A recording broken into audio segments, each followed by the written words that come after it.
ഇപ്പൊ എന്നെ ഇഷ്ടമല്ലാന്നല്ലേ? ഇഷ്ടമല്ല എന്ന് പറഞ്ഞത് കല്യാണം കഴിക്കാൻ ഇഷ്ടമല്ല എന്നാണ് പറഞ്ഞത്. എന്താ അതിന്റെ കാരണം? എന്നെ ഇഷ്ടപ്പെടാതിരിക്കാനുള്ള കാരണം എനിക്കതാ അറിയേണ്ടത്. വലിയ ഐശ്വര്യ റോയ് ഒന്നും അല്ലെങ്കിലും തീരെ ബോറല്ലാത്തൊരു പെൺകുട്ടിയാ ഞാൻ. പിന്നെ സ്വാമിക്കറിയോ? പിന്നെ നിങ്ങൾക്കൊരു പിണ്ണാക്കോലയില്ല, നിങ്ങൾ വിടരുത്.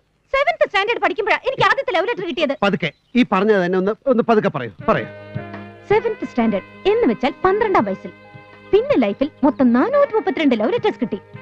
ഞാനൊന്നിനും മറുപടി കൊടുത്തില്ല.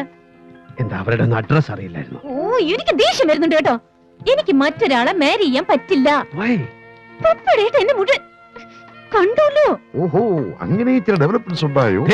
അധികം വിടരുത്. ഞാൻ എന്ത് കണ്ടെന്ന്? ഞാനൊന്നും കണ്ടില്ല. പിന്നെ ഏലസിന്റെ എണ്ണം വരെ പറഞ്ഞില്ലേ? അല്ല, അത് കുട്ടി അങ്ങനെ കേറി വന്നത് കൊണ്ടല്ലേ. എനിക്കിനി മറ്റൊരു പുരുഷന്റെ മുഖത്ത് പോലും നോക്കാൻ കഴിയില്ല. പപ്പ ഏത് നിമിഷവും പുറത്തു വരും. ക്ഷമ, ഞാൻ പറഞ്ഞേക്കെ. ഞാൻ ക്ഷമ അവിടെ വന്ന് കണ്ടോളാം. ക്ഷമ ഇപ്പൊ ക്ഷമ കാണിക്കരുത് പ്ലീസ്.